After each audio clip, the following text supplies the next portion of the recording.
End of the road for you. You mentioned the Pelicans. We're gonna throw them in there. I feel like it has to be right. Yes, CJ. They just got rid of Bi. Yes. CJ McCollum is always available. The Yes. only reason he's not available is because the league will not allow trades currently. But Yes. otherwise, you can give us a call. CJ, we'll answer the phone for CJ. Zion, they were flirting with trading him even to Portland in the draft pick that became Scoot Henderson. Now, Zion started to play really well.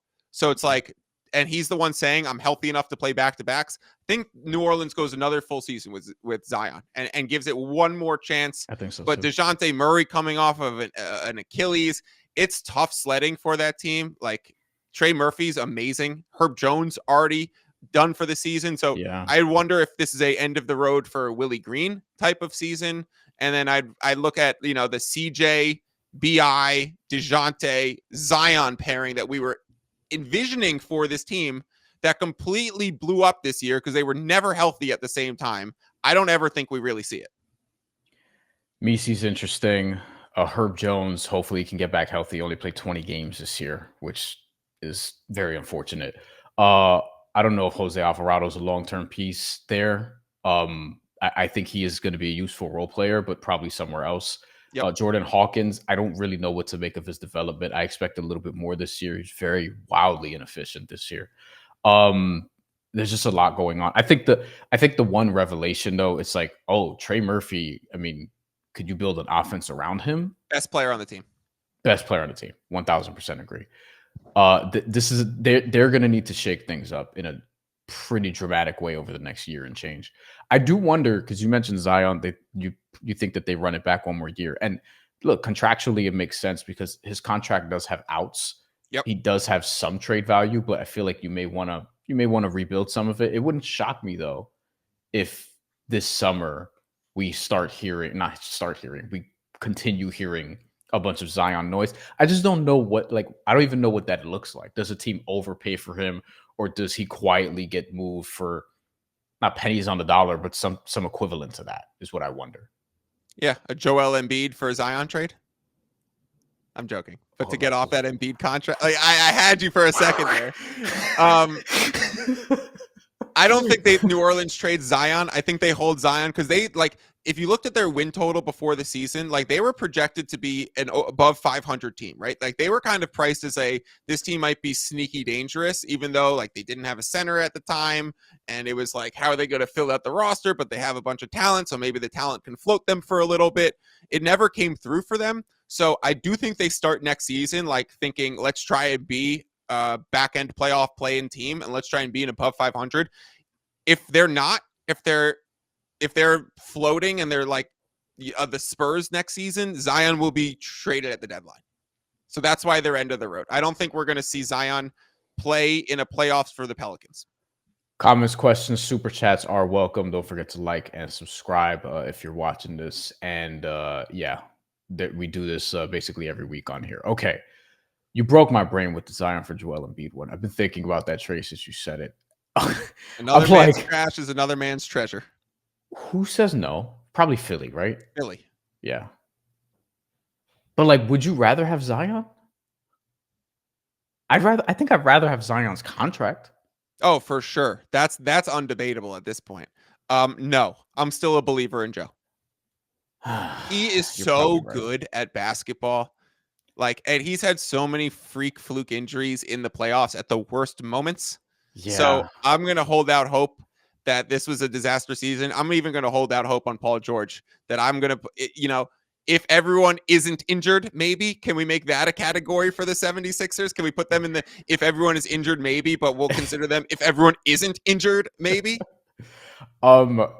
Yeah, I mean, maybe, but you know what? I think Philly is also low key kind of an end of the road team. That's fair. Yeah. On this tier. And I'm going to put them there because even if Joel Embiid's healthy, he's not going to be, but even if he's healthy, I still don't know. I still don't know what that looks like. They've been a second round team at best with them healthy. The roster construction I thought was better this year, but guys got hurt and it was kind of predictable in hindsight, at least from a Joel Embiid sense. And with even Paul George dropping off the way he did, I feel like aged. There were signs, and then you think about this, like, man, like generations ago, it feels like, but Paul George was taking LeBron James to Game 7, taking the Heat to Game 7 in the Eastern Conference Finals. Like, that was over 10 years ago.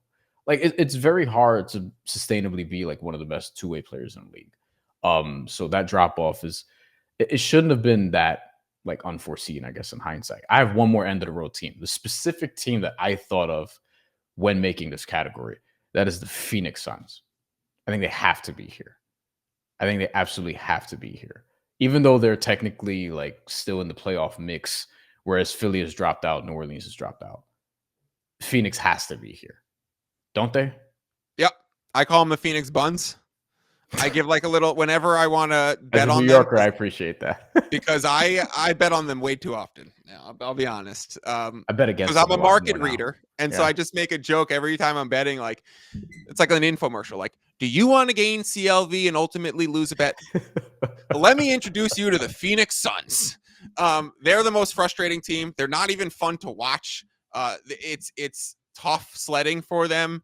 The whole system has not worked out. Frank Vogel to Budenholzer did not do any sort of improvement for that team. So they're really just stuck in the mud. They're rumored to trade Kevin Durant being like a sure thing at the end of the season.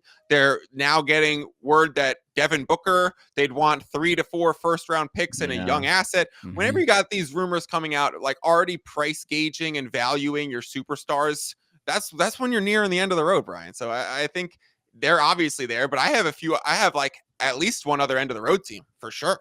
Okay. I would say 2 more. Let's see if we overlap here. Diego has one suggestion that I'm open to. Fiddle, give me your end of the road team. You want the East one or the West one? East first. Miami Heat. Oh.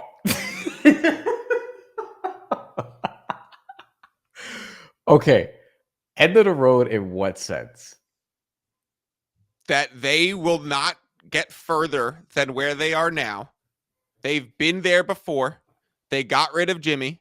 So now this version of the Heat is either going to go into slight rebuild and kind of wait and see if we can get Kevin Durant from the Phoenix Suns this summer to be the last piece that brings us over the hump. But for this iteration of the Miami Heat, we're not going to see them be dangerous like we have. We're not going to see them be sleeper contender. We're not going to see them, if everyone is injured, maybe. We're not going to see them anywhere close to that unless they bring in another star to South Beach and they lure them. And Brian, can I give you the best take in the history of sports? Have I explained to you how I figured out why Heat culture exists? Oh, I know why. We talked about it out off air, yes, but you should say this on air, yes. Think about where the Miami Heat G League team is located. Now, the Santa Cruz Warriors are pretty close to, Golden State. They're in a great place to live. The Long Island Nets have a beautiful facility. The Westchester Knicks still live in New York and get a lot of those benefits of being in the limelight with all the rest of the Knicks. The Miami Heat's G League team is in Sioux Falls, South Dakota. Which I don't know why is that. I know why. Because then you ask the players who are fringe NBA players, where would you rather be? In Miami?